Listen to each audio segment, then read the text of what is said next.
My name is Mark Henson, and on Christmas Eve I was standing in my kitchen, slicing bread for the table like I've done 100 times. The oven fan was humming. The house smelled like turkey drippings and warm rolls. Nothing felt unusual. Then my stepson, Dylan, put his hand on the back of my chair and said, calm as if he was reading a rule off a sign, "That seat is for my dad. Move."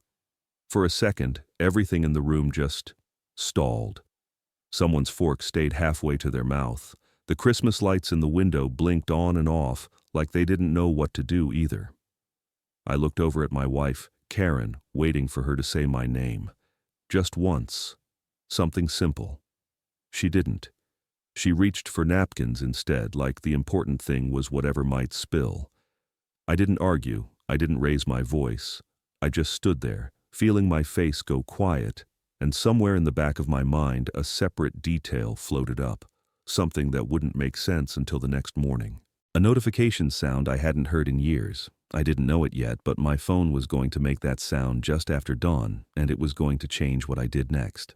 We live outside Madison, Wisconsin, the kind of neighborhood where people wave with gloves on and talk about driveway salt like it's a serious topic. I'm 55 and I've always kept my life simple. Go to work, pay things on time, keep your word, don't borrow trouble.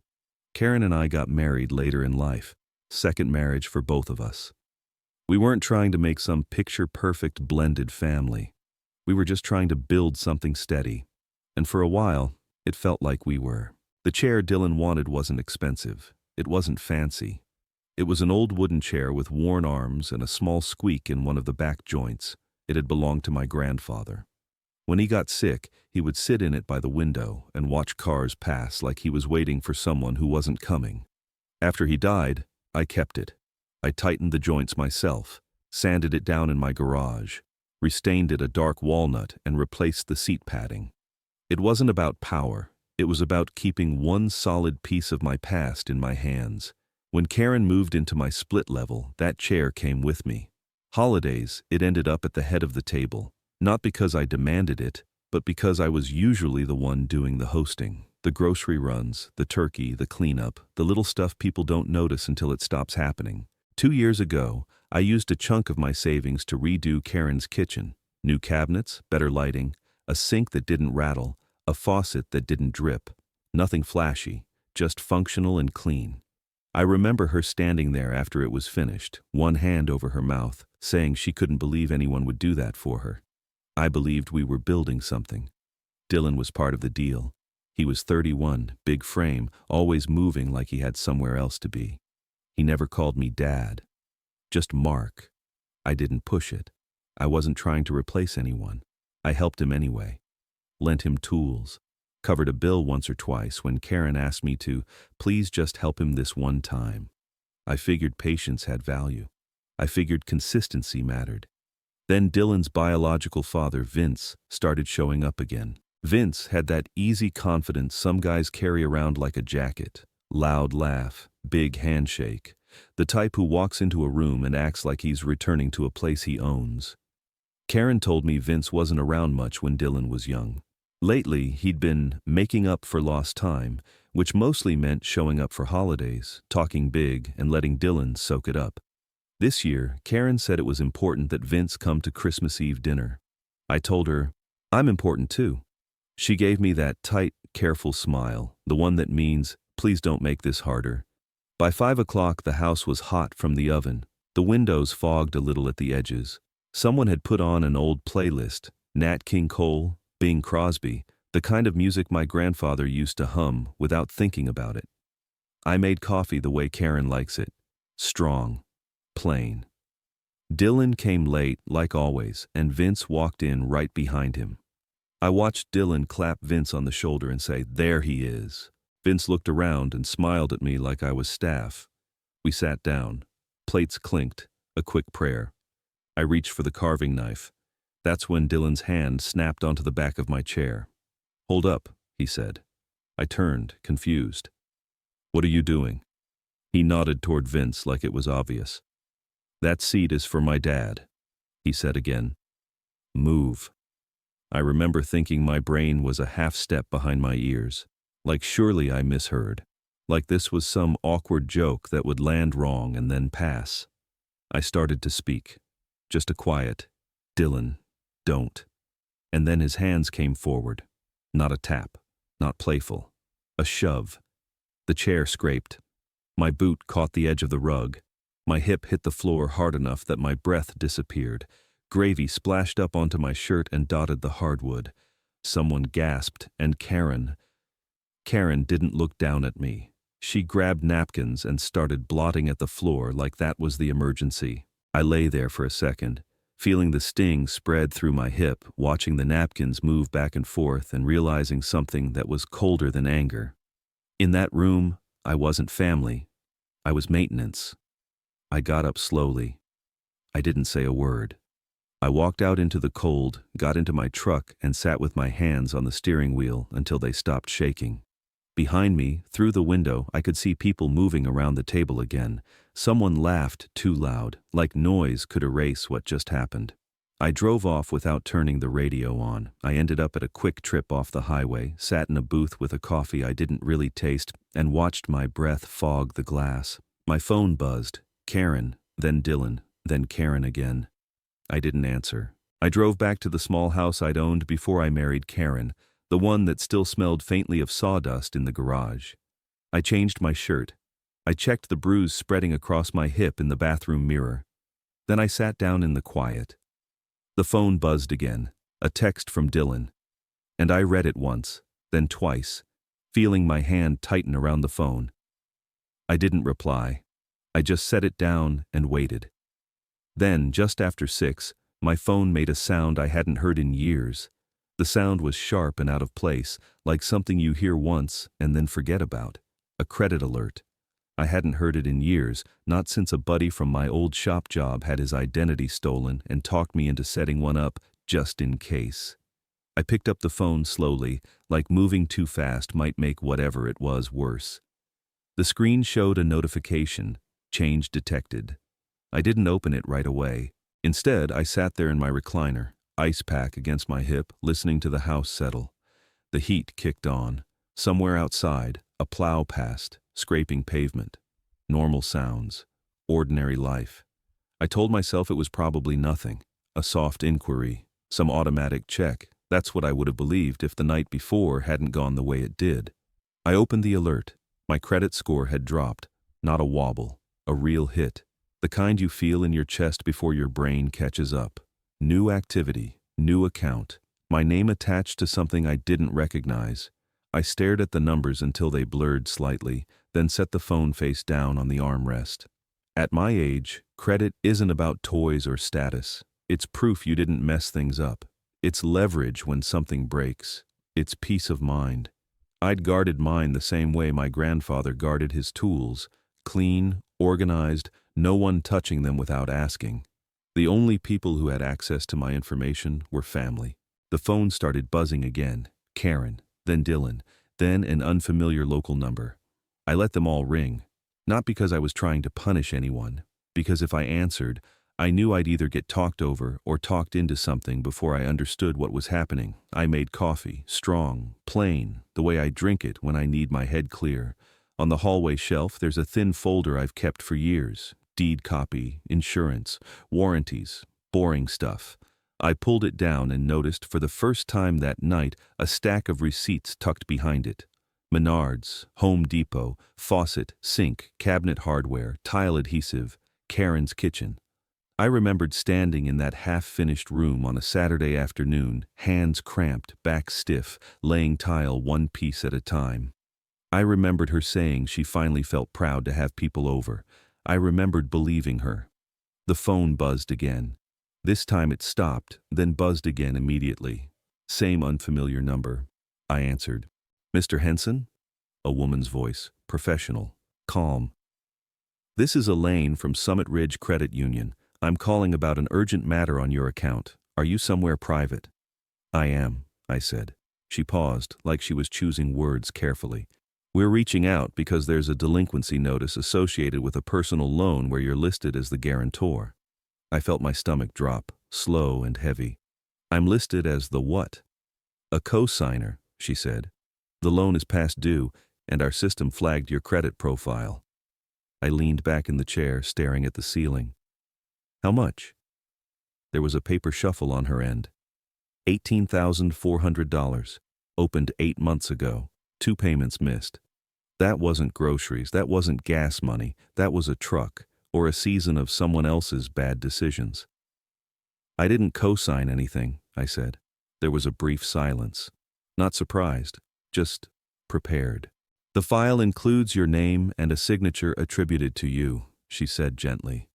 If you believe that signature isn't yours, we can begin a fraud review. Fraud. I rolled the word around in my head. It felt heavier than anger, heavier than embarrassment. What do I need to do? I asked. The fastest option is to come in, she said. We open at 8, but I can have someone meet you earlier. I looked at the clock.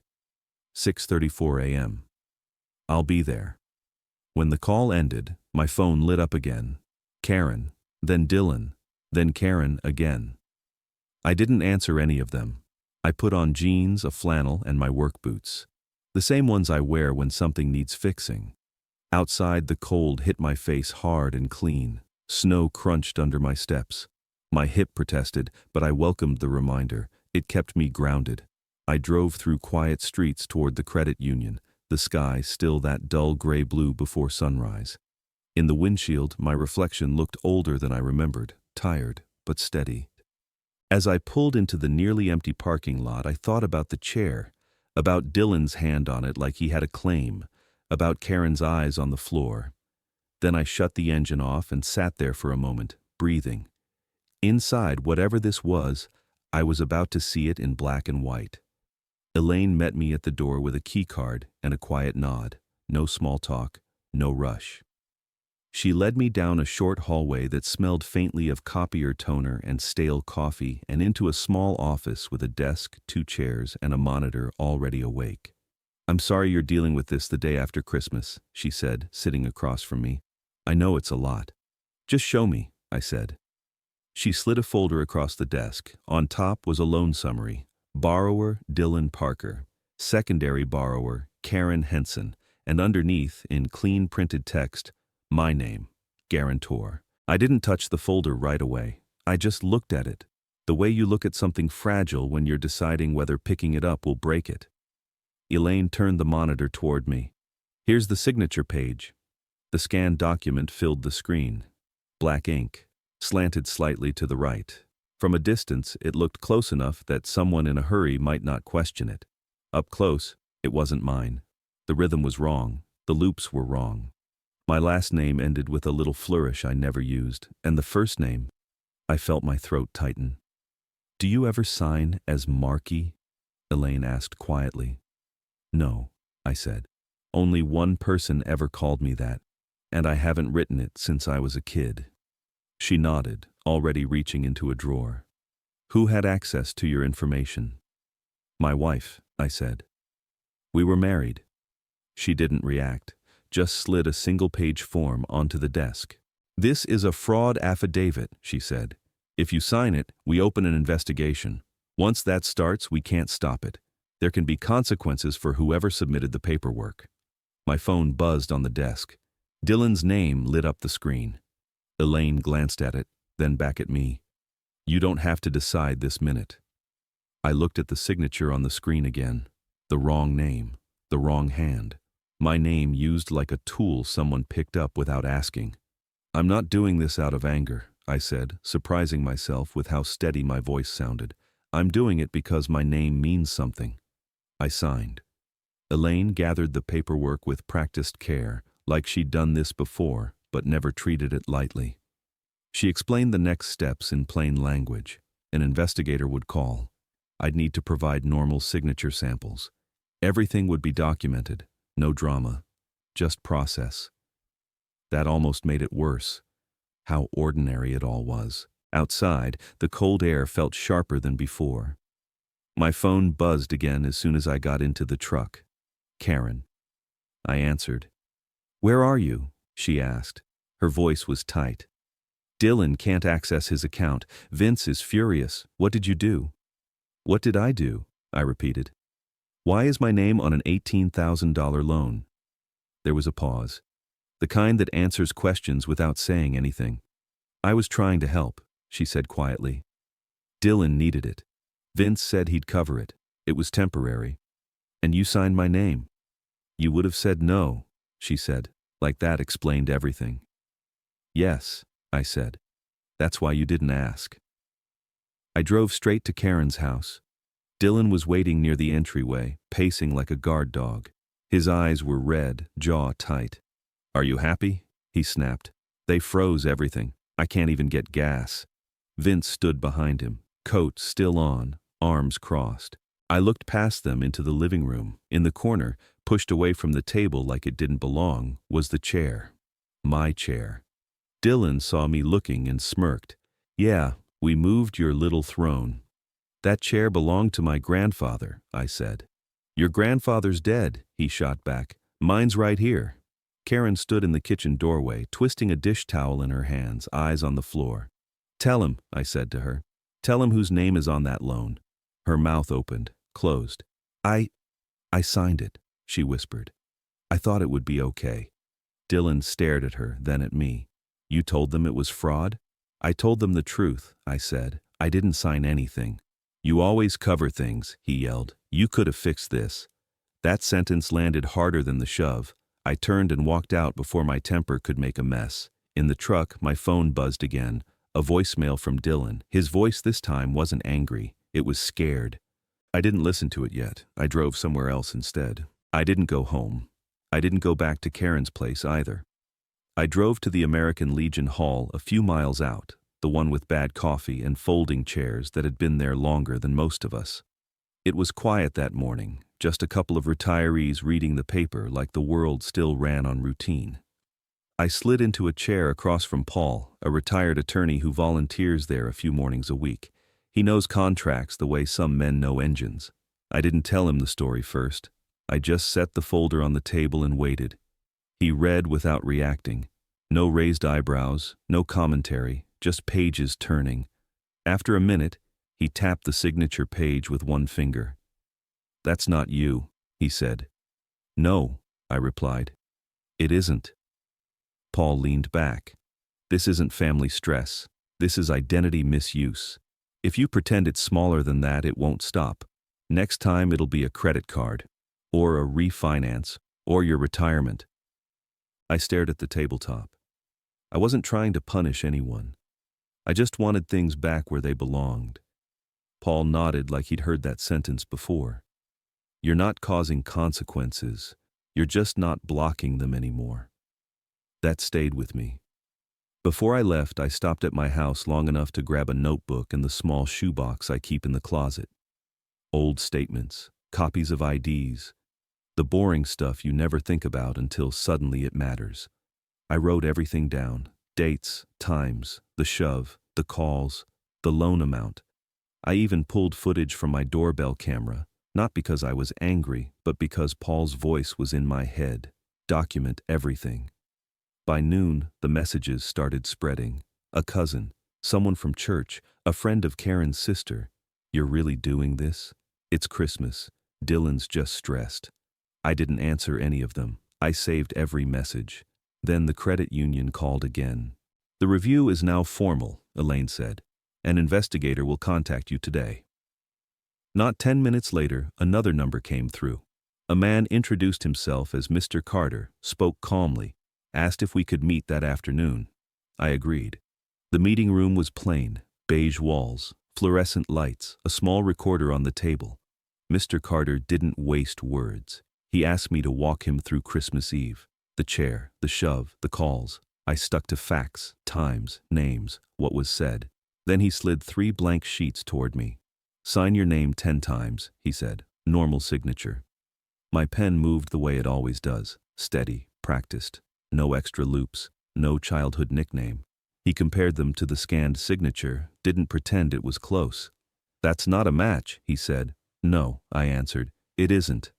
He asked who had access to my information. I told him the truth. Marriage means sharing paperwork. Until it doesn't. When we finished, he closed the folder. Our findings will be forwarded. That doesn't guarantee charges. but it can. I nodded. I wasn't there to steer outcomes. When I stepped back into the cold, my phone lit up immediately. Karen, Dylan, Vince. I didn't answer. That night, Dylan left another voicemail. This one was quieter, breathless. "Just tell them you signed it," he said. "I'll pay you back, I swear, don't do this." I sat on the edge of my bed and listened once. Then I deleted it. The next week, the town felt smaller. Smiles lingered too long. Conversations stopped when I walked by. I kept working, kept my routine, paid attention. Then a letter came in the mail. County seal, date, time, courtroom number. A hearing. I set it on the kitchen table, poured a cup of coffee, and sat there until it cooled. I wasn't angry anymore. I was organized. And whatever came next, I was done pretending this was just a misunderstanding. The courthouse in Dane County looks the same every time I see it. Old stone, wide steps worn smooth, a place built to outlast feelings. I arrived early, parked where I always do, and sat in the truck for a minute with the engine off. I adjusted my jacket, nothing fancy, just clean, respectable, something that said I knew where I was. Inside, the air smelled like paper and metal detectors. Karen was already there, sitting on a bench with her hands folded tight in her lap. She looked smaller than I remembered. Dylan paced near the wall, suit wrinkled, jaw working like he was chewing on words. Vince stood beside him, arms crossed, confident in the way men get when they think volume equals authority. Dylan saw me and took a step forward, then stopped when a deputy's eyes flicked his way. "You're really doing this?" he hissed. "I'm answering for my name," I said. Nothing more. Karen reached for my sleeve. Her hand shook. "Mark, please," she whispered. "I'll make payments. I'll sell things. Just tell them it was a misunderstanding." I looked at her, at the woman who wouldn't say my name when I was on the floor. "This isn't about money," I said quietly. "It's about consent." The bailiff called our case. We filed into the courtroom. Wood paneling, fluorescent lights. The judge sat high enough that no one forgot where authority lived. She looked down at the file. "Mr. Henson, you're contesting a guarantor signature on a personal loan. You claim your identity was used without consent. Is that correct?"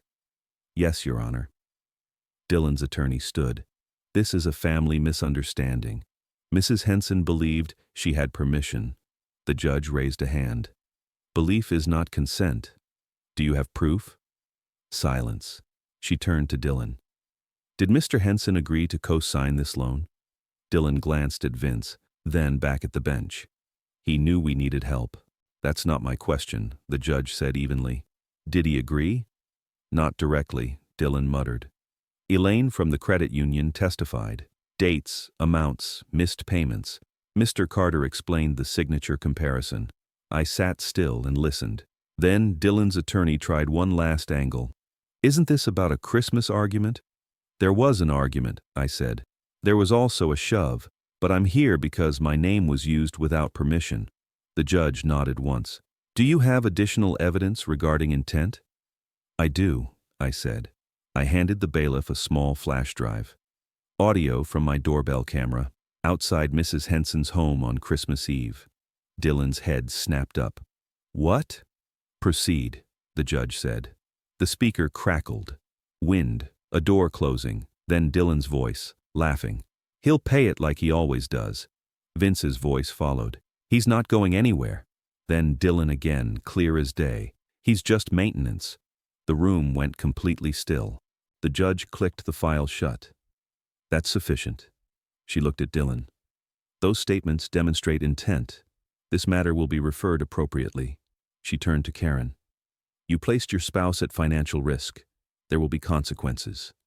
No shouting, no drama, just reality, stated out loud. As we were guided out, I noticed my hand resting on my wedding band. I hadn't realized I was touching it.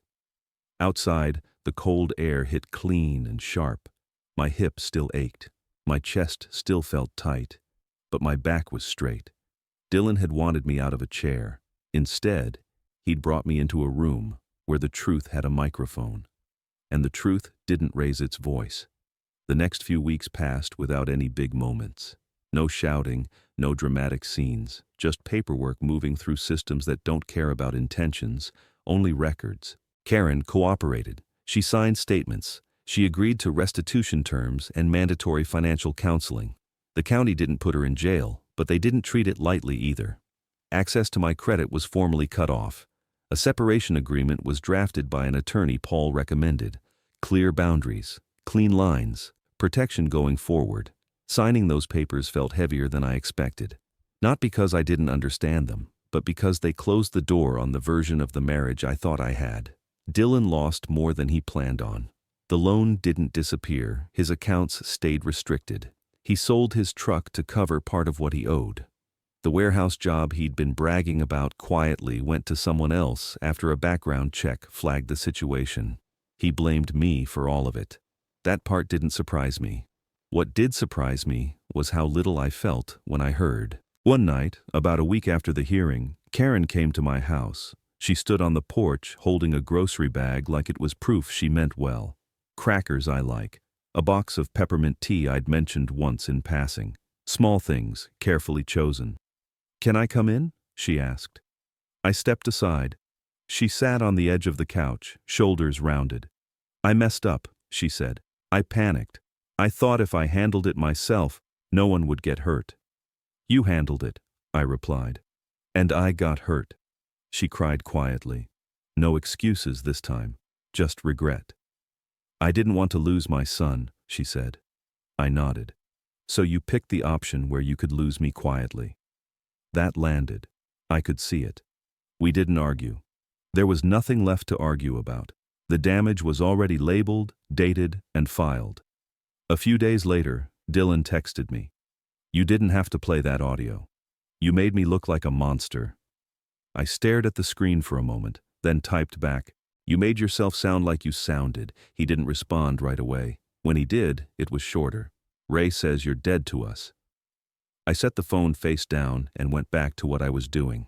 By February, the town had moved on. It always does. Snow melted into gray piles. People went back to talking about weather and prices. Linda's sister stopped texting.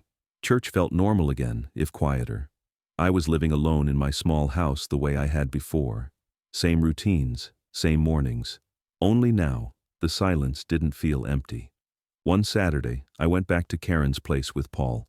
Not to argue, not to claim anything that wasn't mine. Just to retrieve the chair. It sat in the corner of the living room like it had been put in time out. I ran my hand along the armrest. The wood felt the same, familiar, steady. "You can take it," Karen said.